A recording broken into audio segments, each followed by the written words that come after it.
And we're here today with Gary Mitchem, who is the, what's your title at McFarland? Senior editor. Senior editor. Your presence every year, and we're going to just do a quick zoom of the table to see all the different titles that McFarland is responsible for. What stands McFarland apart from other publishers? Oh, that's a great question. I think I would say it's probably our focus on research and narrow topics of, especially strong interest to people with pet subjects. We can get away with doing books that are, more narrowly focused than you will see elsewhere. So all you need to do is have a look around the table and you'll see, we have a book over there, Exposed in Their Prime, about one season. Actually, no, it's not a season. That's multiple seasons, but we will often do books of that sort, focused on one great season for one team, or one player's greatest season on a very good team.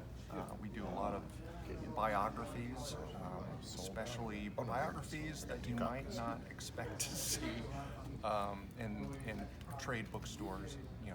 Maybe what some might call second-tier Hall of Famers or 19th century players. We're especially big in the Negro Leagues. Is there any topic that's more popular among authors than others? You mentioned biographies of, I all due respect, like lesser known players. Yes, right. Really, it's hard to pinpoint. We get so many proposals from so many different directions that it can be tough to I guess, determine what trends there are. But I would say, in terms of topics, dead ball, 19th century, and black baseball are probably what we receive the greatest number of proposals on. It seems these books are almost more of a scholarly bent Yes. than more popular publishers' offerings. That's exactly right. And I was sort of saying that in a clumsy way when we started. Our books are, first we call ourselves a scholarly publisher. So we do, even in baseball, we have books that are academic and peer-reviewed. We also have a number of books in baseball in particular that are general interest, so like trade books, but they are, again, often narrowly focused. So they might be, it might be a history of a short-lived league, with an appendix full of statistics at the back.